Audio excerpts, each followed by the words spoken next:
What's up, Unplayable? This is your favorite show about our favorite games. We're trying something new around here when it comes to our podcast. We're going to do a little bit more targeted content around specific games for specific episodes for YouTube that will also release audio only for the podcast, if that's what you want to do. And today's episode or video or whatever is all about Lorcana Set 1, the first chapter. We're days away from Set 2 coming out. And so we thought, hey, let's do a little bit of a autopsy. Sounds like gruesome. More of just like a SETrospective. A retrospective. A SETrospective. Ooh, that's good. Yeah, I'm going to use that as the video title. There it is. I'm going to steal that. So we're gonna look back, and I haven't told the guys what I'm asking them at all, so they're completely at my mercy. But we're gonna jump in, and we're just gonna talk and reflect about the first 3 months, official 3 months of Disney Lorcana. It feels like it's been a year. It feels like we've been playing longer than 3 months, but at the same time, it feels like the set has been let out for less than 3 months. True. Yep. So first, a very generic question to kick it off. Where do you think the game of Lorcana sits right now, days away from the launch of Set 2? How would you describe if someone asked you, how's Lorcana doing? Where does the game sit right now? Well, I would say not in the hands of the people because nobody can get product. And it feels like that's going to be the case for Set 2. I haven't even been paying too much attention lately to all that. Didn't they say that there was supposed to be a wave of product in October? They did a second wave of product, and all all the FLGs are charging like double MSRP still. Mm-hmm. Sounds about and there's right. like very limited amounts of the restock. And I have a feeling Set 2 is going to be just as bad. Sweet. I know that my local game store have the pre-orders on their website for boxes for Set 2, and they're $300 a box. So I'm not buying any anytime soon. Yeah. If anybody is listening to this, you should not be buying those. No, it's not worth it at all. But yeah, that's where product stands now. Game wise, I don't know. Mike, what's your take on it right now? I don't even know if I'm like in a position to talk about it because I only play against you, really. That counts, though. It's your experience of Lorcana. You probably still play more than like 80% of the people that play Lorcana. That might be true. I still have fun with the first set. I think that like there may not be new decks to explore as much as there was at the beginning of the set. When we were just kind of like playing a new deck every hour, but I think it's still a fun game. It still feels fairly balanced, if you want to call it that. Like I can sit down at the table and like know that we're gonna have a good time, just like I don't know, talking trash at the table and just having fun. Which that's what I like to do especially with Lorcana. I don't have any desire to compete at that game. I just want to like put fun decks together and play the game. And I don't know, even if I make plays that are bad, I don't really care. It's like just like try things and see what happens and kind of treat it more that way. For me, I totally understand people who don't want to take it that casually, but I don't know. That's sort of where I'm at with the game. Yeah, something about this game totally lends itself to being able to play it casually. Like the different like the way they designed the abilities for characters and the synergies that exist, you can totally play super janky decks in this game. And I felt that way in Destiny too. And then I played other games like Flesh and Blood where it doesn't feel like there is no jank decks. Yeah, there's no meme deck in Flesh and Blood. No, not at all. It was Azalea for a long time, and then you could say it's Azalea or Bolton, but it's not really janky combos. Yeah, it's just like they're still trying to like play efficient. The game, right? Yeah, they're just worse at playing the game than other classes. Yeah. So I really like that aspect about Lorcana in Set 1. What is that, right? Like, because I agree with you. I think like there is more ability to express yourself in deck building in Lorcana than in some other games that I've played. And Destiny. Yes. Like in Destiny, you could go to 3 different colors. So even more so than probably Lorcana. Yeah. For any given character too in Destiny, you could put any number of different decks together and put cards that people wouldn't expect and all, and whatnot. Yeah, and then they even went further with that, with like neutral characters and then villain characters that let you bring hero cards into your deck. So there was so much more flexibility and like expression in deck building. So versus Fab. Is it maybe the color system where like you can put any two colors together and you can just put whatever cards you want, right? Like there's so many different combinations of things that you can do. That definitely helps, because Flesh and Blood, if we're using that example, is the opposite of that. Right. You're For locked sure. in. It's super siloed, and like every deck for that character looks the same. You can change a couple cards here and there, but you're playing the same deck everyone else is playing when you play that hero. Yeah, At least that's what it feels like to me. Same general. The most varied it got was when Lexi dropped, and it was like ice or lightning. Because you were playing a lot of lightning, I was playing ice, and it was like that's as varied as it gets. Whereas this game, you can get more creative and play into certain themes. We are being a little critical. I think there are some heroes, like you said, Lexi, that lend themselves to being able to play a few different archetypes, but most of them are not that way. Yeah. So that and Lorcana paired with how just like crazy the abilities are. Like they're not super, and this could be a pro and con, whatever, but they're not super tight on what is going to be balanced. As long as it's not something that's degenerate, it feels like they're being a lot more loose with like making abilities that do crazy things, which is fun. Yeah, it's exciting. It creates exciting moments when you have cards that can do flashy effects. Yeah, not all games are like that. Yeah. I do appreciate how, because a lot of my criticism of other games has been like, there's no way to play this casually, and my life stage is not what I can take competitive super seriously in any game. So it is refreshing to be like, and I'm still trying to convince my wife to try Lorcana with me, because I'm like, if I can get her into this and we just play kitchen table, I would be happy. Yeah, that'd be fun. But you really can play into the IP, and you can like say like, you know, when we saw that there's a one card in set 2 that had Wreck-It Ralph in there, and my daughter is obsessed with Wreck-It Ralph. Like she loves that movie so much.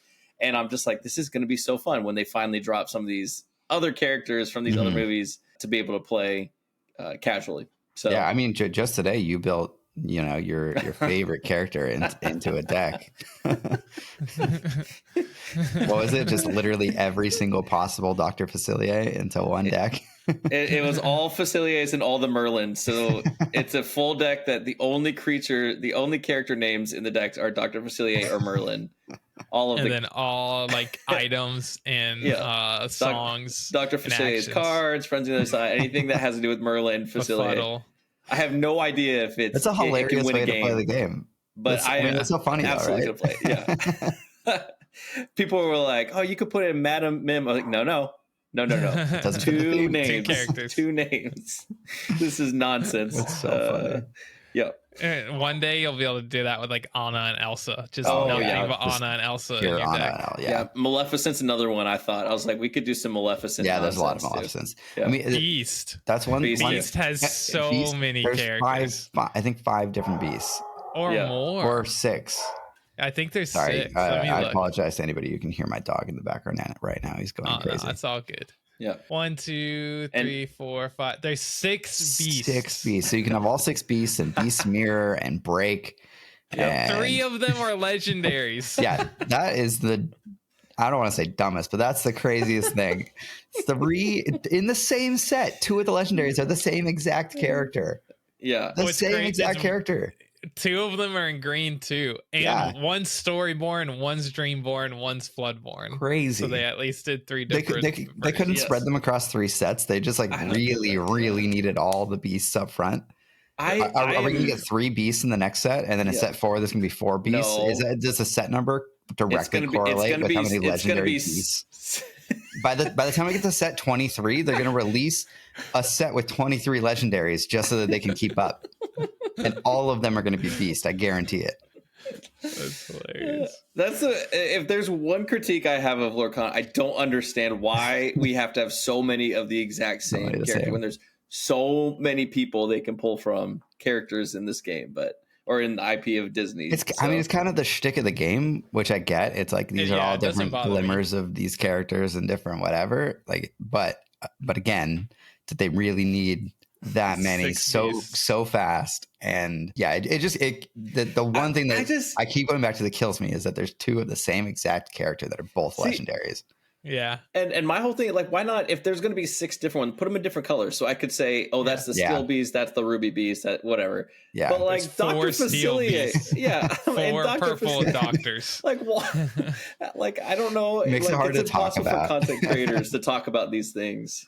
You have to start memorizing their subtype or their subtitle. There's a 0% chance I'm doing that. Yeah. Beast, sad and lonely. Beast, ripped and shredded. Gargoyle. Gargoyle. Oh, that's Gonna good. make up my own. There we go. Yeah. All right. Next question. I don't think we even answered your question. I think you No, answered it. I think it's like, I think the product shortage is the name of the game right now. It's like, thank goodness for TTS and Pixelborn. Yeah. For sure. But yeah, we'll get more into that later. But we'll keep going. I think some of the next questions will kind of draw out some of that stuff. So let's talk just casual, which this is all Mike wants to talk about anyways. But just casual. What are some of your favorite memories or favorite decks from set 1 when you look back? Set 1. Yeah. Oh man. Favorite memories or favorite decks or both? Favorite deck or memory. Probably my favorite deck that I played would have been purple green, I think is the one that it was. It was really early on, and we first got like Dr. Facilier, 7 cost, and then Cusco was there and all that kind of stuff. And I just really enjoyed playing that deck. Yeah, Genie. You remember how good we thought Genie was when he dropped? Yeah. I'm still surprised that people don't play him. Yeah, I'm surprised as well. But green is like so aggro. True. That it doesn't really 6 fit anymore. Into green. Yeah. Like if you're playing a green tempo deck, it fits, but I don't think that's better than green aggro. Right? At least not right now. Mm-hmm. That's fair. But that's fair. That would probably be my favorite. My favorite memory would definitely be sitting at Gen Con, sitting in the line trying to get Lorcana products. Let's not forget that. Let's not forget. Remember the August 3rd of Lorcana. 2023. Yeah. What about you, Mike? Favorite deck has to be Maurice item deck. Tamatoa. Yeah, Tamatoa. Even though I don't think I've ever played Tamatoa. I literally don't think I've ever gotten him on the table. Okay, set 2 is his time to shine. Just wait. Favorite memory, definitely the multiplayer game that we played at Gen Con with the 3 of us and my brother. That was very fun. Yeah. I'll just piggyback that because that was my favorite memory too, and laughing at how Aaron loved the card break. Yeah. And he just and everyone's making fun of him for it, and he's just like breaking all of Mike's items. I think he ended up either winning the game with it or like that was actually super good in that game. Yeah. It ended up definitely mattering. Oh gosh, yeah, multiplayer Lorcana. It's like casual and multiplayer. It's just all my favorite things. It fits super well. Like when nobody is taking it too seriously and like there's no stakes and we can just kind of now with set 2, it feels like there's so many more multiplayer cards. Yeah, for sure. There are. We definitely gotta try. I mean, you can just win a game off of pack tactics alone. Exactly. Which can be fun. I mean, like if you're playing a game where that happens once, your opponents probably won't let it happen again. But the tension that creates is pretty fun in a multiplayer setting. They definitely need to drop commander style rules. You good? Like something just banged so loud above my head. I heard it. I'm like, should I go check? Sorry. I'm like, my heart raced a little bit. Woo. Yeah, that was loud. I don't even remember what I was saying. Sorry. Something about they definitely need to drop some like serious multiplayer rules, like something unique that's not just you're playing the normal game with 4 players. Yeah, and you drop like a commander format or something. Get this, cool. Singleton. That's so commander. Innovative. Okay. And you start with any character out on the field? Whatever character you want to pick. Oh, that'd be start and play. As long as it's a Floodborn, right? Yeah. We just got to create these formats. That's what I'm convinced. There's lots of people who've created formats like that. But anyway, so that was my favorite. Remember, my favorite deck was Fighty McFightface. What was that Which one? was the Same one. Yeah, the big doc facility, and trying to just cycle Rafikis into like you just play Rafiki and kill something, play Rafiki, kill something, get it back to your hand. Like that was just a fun little casual deck. But it's interesting because I would also say purple green was my favorite deck. Jay and It's I the are very coolest They're fun one. colors. They're very fun colors. Green was definitely my favorite color of set one by far. Yeah. Because my other favorite deck was like blue green, Blue-green. and it was all about keeping your opponent from questing and stuff, and just like tempo game. That would be my other favorite for sure. Maybe more than the Dr. Facilier one. Green was just so much fun in the first set. Yeah. Okay, on to Mike's least favorite subject. What do you think about the set one meta on the competitive side? As far as you understand, Yeah, I know that's you all maybe you you, don't Jay. follow every thing, but Jay's competed. Jay at least went to one tournament, so that counts. I went to one. I went to the biggest Lorcana. Yeah, I was gonna say you went to the biggest that one. counts. And I placed in the top 60. So hey, and I might not go to a lot of these things, but I love following them as much as I love following like my favorite sports teams. Like I love the post tournament report of what we see in the top 8, what was doing well, that kind of stuff.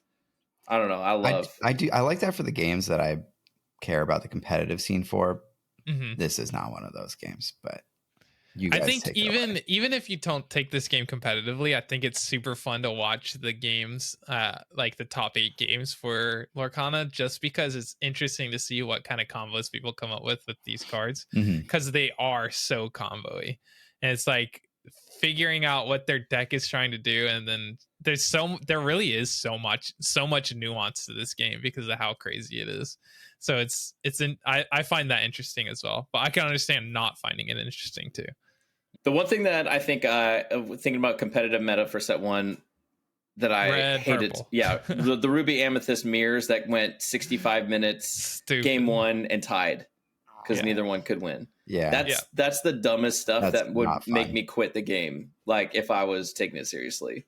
So I'm hoping that goes away real fast somehow. Especially when you can set up the infinite combo of like Elsa and the brooms and pocket watches. It was just shenanigans. Yeah, you can just infinitely stall, right? And you never gosh. deck out because the brooms let you shuffle back into your non-existent deck whatever cards that you want. So it's just more Elsas and brooms. And then you pocket watch, or you play Elsa, you exhaust whatever they have on their board, you pocket watch the brooms, hit them, and then just keep cycling that, and then getting the cards back into your deck that you want. Sounds so fun. It's dumb. I didn't put this on my list, but if Ravensburger came to you guys and said, we don't really know how to balance this game, just ban a card from set one. You just get to ban one card. Yeah. Ooh, I don't care about balance. I'm going to ban my least favorite card. Okay. Which is Break. Yeah, break. I don't know what's my least favorite card of set one. I mean, like, I don't think you can ban Be Prepared. No, I don't think that's my least favorite card at all. What do you think is the best card in set one? That's even harder. I still think Cusco's pretty good. Like Cusco in a vacuum, is definitely up there. I think Rapunzel's also up there. Yes. Maui, I think Rush Maui is like super good. I don't know what card I would ban. I would ban Rapunzel. I don't know. I always get wrecked by Grab Your Sword. Yeah, you do. Oh, that's a good one to ban. That might be my pick. Yeah. But then Rockstar Stitch decks just go nuts. Yeah, obviously this thought experiment doesn't work by banning one, but yeah. Just ban the whole set. Banning It'll be fine. Any one card you'd have to do a lot like it more. Shakes the meta depending on what card it Which is interesting. That's interesting because it like shows how sort of everything is tied together. Yeah. If you could pre-ban a card from set 2. Oh Jesus, go. Yeah. I don't know. Probably, There's so many Prince crazy John cards. For me. Yeah, anything discard. Anything that Prince promotes John the would be discard strategy. Yep, anything in that package, I'm good with banning. Yeah. We love discard. All right. let's move on. This is not a discussion. This is gonna be your quick reaction. Don't think about it too hard. It's just gonna be like, give me a sentence First or thing that whatever. pops in my head. We're gonna do a SWOT analysis. Okay, you ever heard of this in the business world? No. Yeah. Okay, it's SWOT. It's strengths, weaknesses, opportunities, and threats. Okay. So we're doing a SWOT analysis of Lorcana. So, and I want your video. You're welcome. All right, one strength of the game. Jay. Strength. Like that. It's very. It's got a wide appeal. Okay, Mike. Yeah, I'd say it's approachable. Approachable. Yeah, it's a good way to say it. Yeah, mine was easy to teach, because if it's not easy to teach, it's yeah, that fits. Yeah. Yep. All right, weakness. What's one weakness of the game? Mike. It's very unbalanced. You can't buy it. That's a significant weakness. I'm gonna save that for later. Mine is there's too many dang faciliers in purple. Like they ran out of IP already. It's literally like they don't have enough characters in Disney to cover their game. Opportunities. What do you as you look towards the future? What are some opportunities you think the game has that it should take advantage of? The obvious answer is just tons of IP to grab.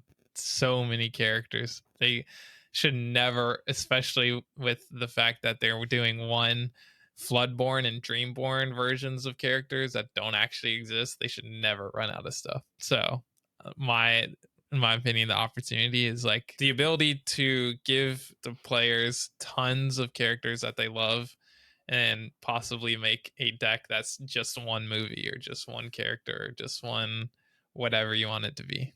I like that. That's a good answer. I would say that there is a big opportunity for more like fun casual formats, and there aren't really any that exist yet, but I think that the audience for the game is like perfect for that kind of style of play.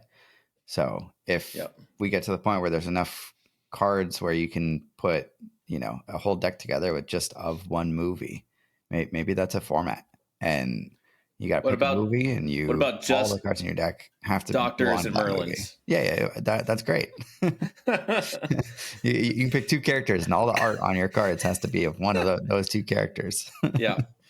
I don't know. Stuff like that I think would be really fun. It'd be cool if they designed a set that was meant to be drafted, but I don't really love the draft rules in the game in general, so I don't even know if that would work unless they change some stuff, but none of us have even tried a draft. One, because of how uninteresting it is, and two, because you can't get product to freaking draft. Yeah, like I mentioned on Discord, I actually need to pay my mortgage, so I can't draft Lorcana. So yeah, I like those two answers. I don't know that I would add anything that you guys didn't say. I think I need Toy Story is my opportunity, because I mean that's bring on the Pixar. Yeah, come on. Yeah, Inside Out. That'd be great. Yeah, I'd like to see more multiplayer support, multiplayer, all that. Like I just think that's the most fun I've had playing this game. So yeah. To go back to weakness for a second, I would say that another weakness is that their official OP sucks right now. There's like it's nothing going on, basically, right? Yeah, it feels like it doesn't exist. I don't know. There's events with like pins and stuff, right? And their promos look like crap. It's just different symbol at the bottom. Yeah, that is kind of weak. Yeah, you compare that against like Star Wars Unlimited and some of the promos that we've seen. It's like, oh. They have a little poster that you get to put stickers on if you get wins. Ooh. Yeah, fun. Maybe kids would like that. I don't know. I was going to say, I'm thinking about my first Pokemon League when I was in like 4th grade. And I think it was like a booklet or something. You get gym badges? Yeah, gym badges. That's way cooler. That is way cooler. All right, threats. I think there's one very obvious one. Imagine it was like Keyforge, that they had an algorithm that could generate your store a unique badge. That would be sweet. Like you had to apply for their Pokemon Organized Play program, and they generated you a badge. That would be sick. You can hand them out. That's cool. That'd be awesome. Okay, cool. Sorry. It's all good. You said T? We should design a game. The and T do of that. SWAT. To the T. I mean, Star Wars Unlimited is going to come out soon. I don't know how much of a threat it is to Lorcana. I don't know if the audience like really overlaps that much. I think that everybody that plays is interested in Star Wars Unlimited right now has been interested in Lorcana. You think everybody? You think like 80%? I don't think it's the other way around. You think more people? I don't think people. Yeah. I don't think everyone that interested in Star Wars Unlimited will be interested in. Wait, I'm counter proving myself. What I mean is, it'll be a smaller base than Lorcana. Yeah.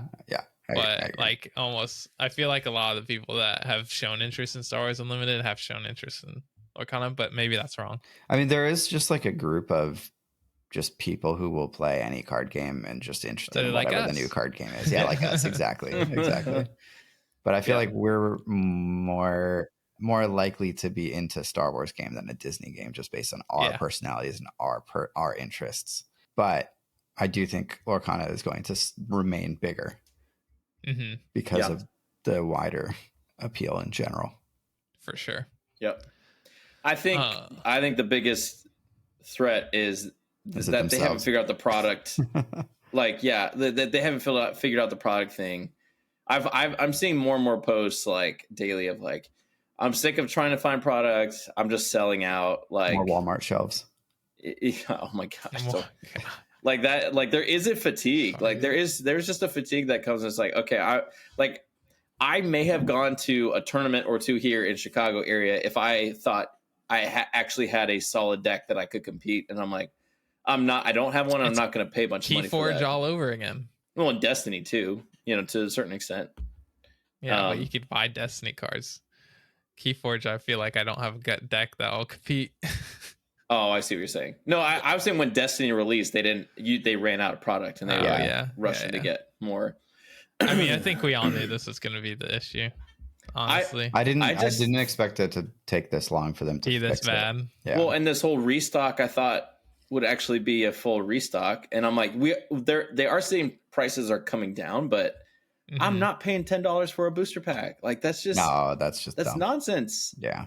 And so I think it's rewarding a certain type of player, and it's really gatekeeping a lot of others. So my neighbor they're never going to go to a competitive tournament, but he's got 3 kids and they really want to play the game. And he's managed to get a total of 15 booster packs over several months. Wow. 15, all at higher prices than he wants to pay. But all they want to do is play at their kitchen table. And that's it. 15 packs. Ridiculous. Yeah, that's crazy. Insane. And so it's like, at what point do you just say, I'll check back in a year, see if there's actually product on a shelf somewhere. But I don't know. The fact that this game is doing as well as it is while nobody can buy cards is impressive. Yeah, I still think it's going to remain one of the biggest games out there just because of the IP. And it looks like a high quality game. So I think people will enjoy continuing to collect it and play it the way that they do. Yeah. All right, final question. When we do this again in 3 months-ish at the end of set 2, what do you hope that we're talking about at that time? Like make some either predictions or I guess hope. Yeah, maybe make a prediction or a hope. Maybe I'll keep it open-ended. Prediction for set 2? Yeah. Oh God. I think whether or not I think they will actually ban cards, I think the community will be calling for bans by the end of set 2 for a variety of cards. Good. That would be a good. That would be a good prediction for sure. I predict that they do not do any changes by the end of set 2. It's a good prediction too. That's me personally. I don't think they will make any changes by the end of set 2. I think it'll be what it is. And if set 3 things don't iron out, maybe by the end of set 3 they'll make changes. Maybe bans or erratas or something. My prediction is at the end of set 2 there will be a discard deck that's so oppressive and so NPE that people are gonna quit just based on the discard, because it's such a negative, feels bad mechanic, and they introduced it way too early and way too strong. That's my prediction. Yeah, Do you guys think that there will be, by the end of set 2, enough product, not enough product, or too much product out there? 3 months from now? Yeah. Not enough. Not enough. I think by set 3 they'll have it ironed out, but I don't think they'll have it done by the next 3 months. Do I have any other predictions? Yeah. Anything else? Are there any other hot takes? Let's predict what we think will be the best deck of next set. Do you think that purple X is going to be the best? Yeah, or do you I think think it'll so. be something else? No, I think so. I think purple has the most broken cards in general. Yeah. And card draw Or green. to get to the broken Between the card cards. draw and the goat, like I think purple's pretty ridiculous. The goat is the goat. Green is also pretty ridiculous in the set. Yeah. Green X. Yeah. Green steel. Green purple. You can do so many different things with green. It's so combo-y. Everything in this game is like so combo now. Yeah. Yeah. It does seem like the reign of the red purple might. I don't think it'll go away. I think dinner bells, dude. I know dinner bells, but at least there are things like the Sorcerer's Book that can get you lore without questing. Well, that like just goes in that deck, right? Right, and it can't. Yeah. So it's a double-edged sword. I'm just saying, like, there's sometimes you played that deck where you're like, I'm never gonna be able to quest. Like, I'm never gonna get to like. I just never. There's a lot of cards that let you gain lore without questing in this set. Yeah. So that might make it harder for a control deck. Yeah. Yeah. Are people going to play more like Aladdin and Lady Tremaine and stuff that makes your opponent lose lore then? Because it's losing, like forcing your opponent to lose lore is better if your opponent can't just get it back by questing.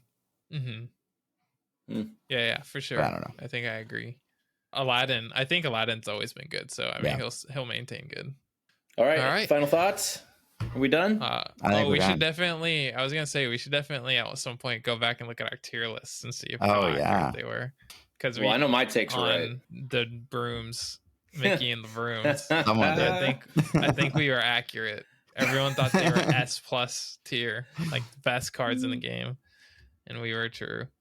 We were right. Yeah, they're fine. I think we said on the legendary tier list, we said what Hades was S tier, which I still think he's good. Hades not legendary, is he? Yeah. Oh, the the blue one. Yeah. I still think he's really good. Yeah, I think he's really good too. People were roasting us because we put Maleficent the dragon, I think, in A tier. Yeah. But B. I think, I don't know. Probably. I still think she's fine. Yeah. Yeah. Did we put Rapunzel in S tier though? That's the question. I don't remember. We'll have to go back and look. Yeah, we'll have to watch. We could do a reaction video to our own video. Content. Yeah. People love reactions. That's good. All right, guys. Well, thanks so much for tuning into our set 1 SETrospective. Hope you enjoyed it, and we'll have more content like this coming out soon. See you in the next one. Bye. Bye.